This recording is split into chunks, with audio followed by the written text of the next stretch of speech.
I'm Fletcher Rhoden, and this is Quotes and Quips. Today, words of wisdom from Charlie Chaplin.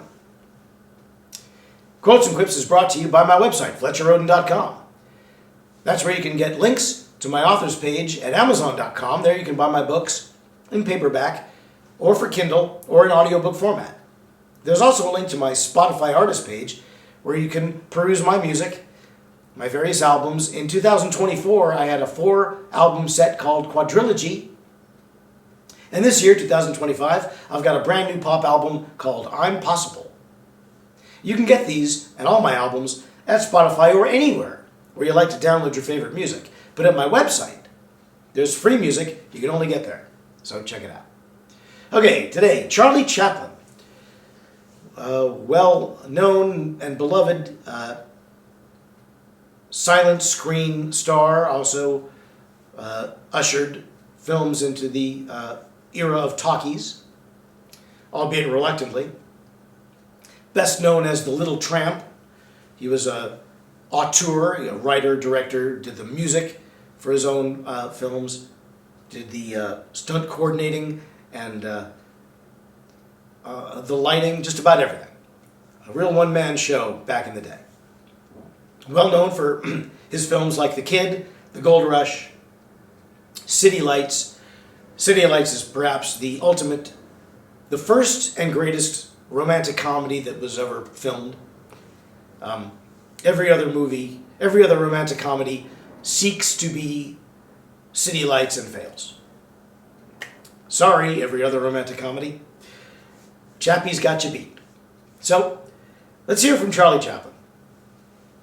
I don't usually quote from movies, because there are so many good quotes not from the movies, and there are a lot of good quotes in movies. Perhaps I'll do a Quotes and Quips Films edition. But for now, we go to the film The Great Dictator, early 40s, created during the reign of Hitler in Germany, before the revelations of the Holocaust.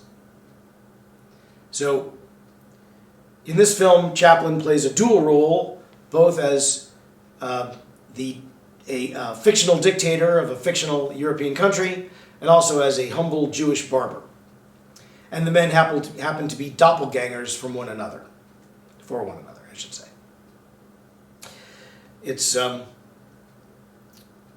classic film, resonates altogether too clearly today, I'm afraid. The film ends with a great cinematic speech, which itself could be the subject of great study, and undoubtedly has in acting classes, and probably in political classes too, poli-sci classes, I would say. But there's a part of this speech, very quick little line, that I want to quote today. I usually open with the quote. This time, had to do a little background first. Here's what Charlie Chaplin says in the closing speech of the film, The Great Dictator.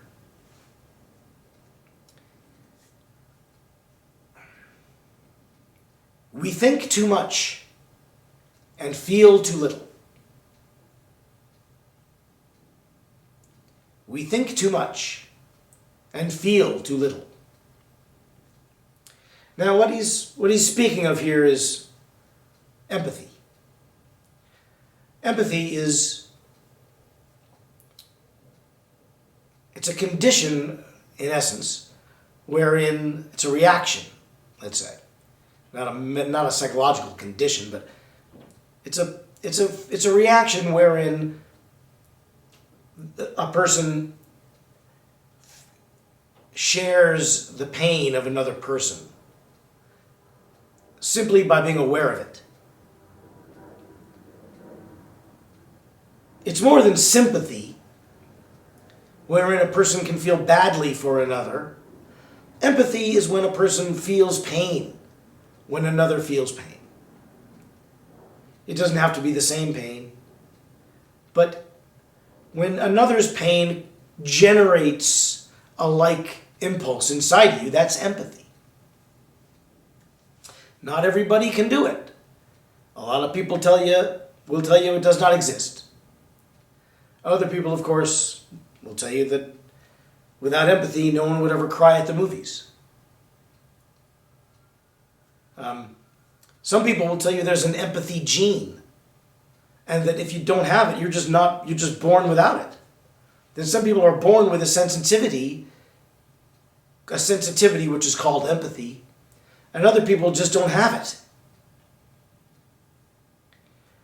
I don't think there's any scientific proof that the empathy gene exists. I think that's just one of the many mysteries of life which cannot be necessarily scientifically categorized, but still surely exists.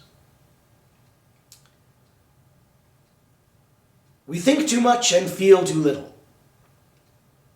Well, like many of the quotes here on Quotes and Quips, this is a good one to chop right in the middle. It's a two-parter. We think too much. Well, this speaks to our practical side. There are two sides to any psyche, as we've discussed on this show. I've discussed it, you've listened. Every psyche has both reason and emotion occurring simultaneously. There's always some emotion going on and always some reason going on. But there's never a point, never, when these things are equal. One always is dominant. Always. There's no way around it. Now, some people are always rational and never emotional. They never explode in a rage. They're always rational.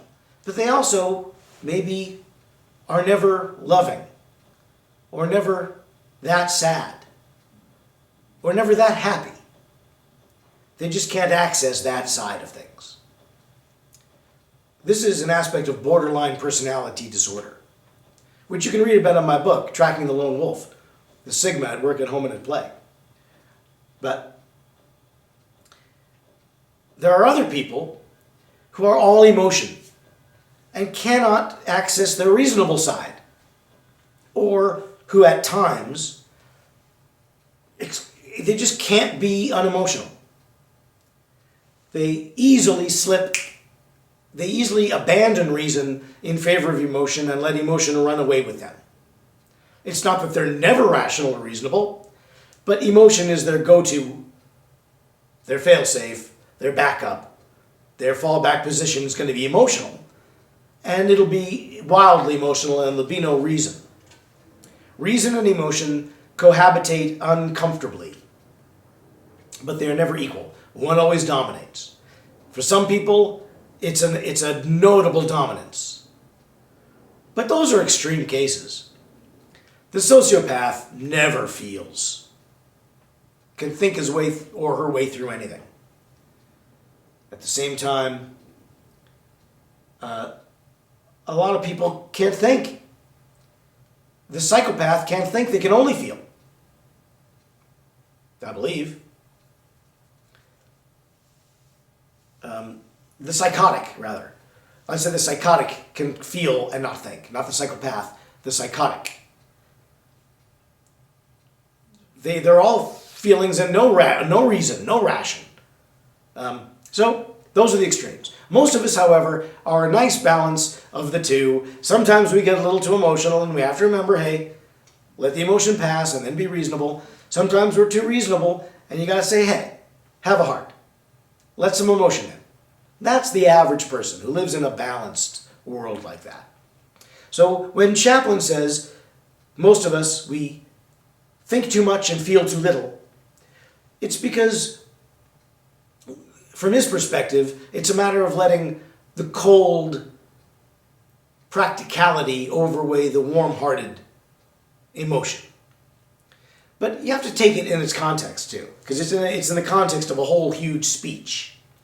And the speech is about, it comes very near a line which goes something like, machine men with machine hearts and machine minds. Because he's talking about a fascist world, a fascistic world, wherein it's pure cold logic, and twisted logic at that, and a lack of compassion, and a lack of empathy, which guides the state. And he's warning us against that. So in the context of people who want to love and give and feel their way through life more than they want to think their way through life, they're a danger to the people who have to think their way around these others and who reason and rationalize and justify those things which are inhuman. Now, of course, he was speaking of the fascistic world of his own time. Mussolini, Stalin, Hitler, mostly Hitler, but Mussolini too, and Stalin, who would only grow worse. But these were men who conscripted others who would turn off their emotional side and only be thinking. Only think what's right for the government, what's right for the state, is right for me. Turn off all human compassion. Turn off all human emotion. Forget caring about people. Forget loving your fellow man. This was about love of government. This was about running the state. You need a strong hand to make the trains run on time. If the trains run on time, the country will thrive. If the country will, the state, said Mussolini. And that is thinking too much and feeling too little, according to Chaplin. Which is fair enough. So the first half, that is thinking too much, and then the result is feeling too little. Therein, the two-parter thing doesn't really work, because it's two parts of the same concept. You can't think too much. I mean, you could think too much and then feel too much, but our problem is we think too much and feel too little. At least that is the perspective in the face of a fascistic turn. However you think that is. One might say we have recently been liberated from fascism. Others might say we've been plunged headlong into it. That is an argument for other people to take up at a different place and time. However, let's look back at Chaplin's quote about thinking too much and feeling too little. Well, it's true that in the information age, and that's an age he foresaw, but in which he did not participate, Chaplin could see that we would be thinking too much and feeling too little. Because what do we do in the information age? But sit on the internet, conning each other out of money, lying to each other about who we are, misrepresenting ourselves in a very nihilistic, narcissistic fashion, presenting false facades that are all thought and no feeling, all chicanery, all scheming, all scamming. Where's the feeling for our fellow men in that? When you're catfishing someone out of their life savings. In the information age, all this information has left us thinking too much and feeling too little.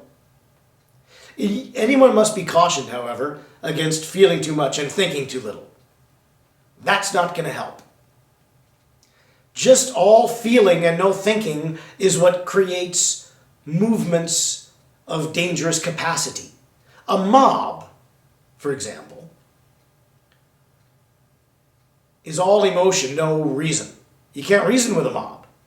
A mob is emotion running over. That's why it's an unruly thing. That's why it's to be avoided, a mob. Because it's all ungovernable emotion and no reason. So don't take Chaplin's words and say, well, I'm going to feel a lot more and think a lot less and just go do something impulsive. That's not what he means. Don't cast a shadow where there should be light. Any of these phrases can be flipped around. Any sociopath can tell you, well, even Albert Einstein supports my point of view. Even Charlie Chaplin sees things the way I see it. But don't distort it for your own. What we do here on Quotes and Quips is not only look at the truth behind the quotes, but also how they can sometimes be turned to represent not the light but the dark. So don't take it to mean, hey, let's abandon thought in favor of pure emotion. That's like saying, well, I don't really have any proof for it, I just feel it in here, so I'm going to go with my gut, which would be down here. You know, I feel it in my heart or my gut or whatever. I'm not thinking it up here. But that's not going to do anybody any good. In fact, it's going to do a lot of people a lot of grievous harm. So, without abandoning reason, let's remember that all of us live in a psychological state of balance between reason and emotion, between thinking and feeling. All of us, all the time. Whether or not our balance is way out of whack, or if it's fairly even keel. That's for ourselves to govern. But just remember, there's always those two factions at war in the human psyche. And there's always one which is prevailing over the other at any given time. There's never equality. Are you generally more rational? If you are, when you give into emotion, is it explosive and ungovernable? Are you so emotional that you can never be reasonable? Are you so reasonable that you can never be emotional? Watch out for extremes of disproportion between the two halves of the human psyche. Just as there's a left brain and a right brain, different hemispheres, those things are dedicated to different thought processes. So too is there reason and emotion. Keep them in balance. And if you can, let reason always be the governing factor. Have emotion. Embrace it. Use it. It's valuable. You need it. But let reason prevail. That's what I would say. So, with those words of wisdom, I'm going to leave you for this webisode of Quotes and Quips. I'll be back in 2 weeks with another Quotes and Quips right here on this YouTube channel next Monday, and all alternating Mondays, I'm here with my new show, Fletcher Rhoden's Pet Peeves. You can also check out reruns of Quotes and Quips from 2024. They're still up right here on this YouTube channel. And I did a show in 2023 called Tracking the Lone Wolf. That's on its own YouTube channel, Tracking the Lone Wolf. So like and subscribe to those channels. Check out my new album, I'm Possible. Read my book, Tracking the Lone Wolf, and all of my others, available in the 3 formats. Tune in again, and until then, bye, Mary.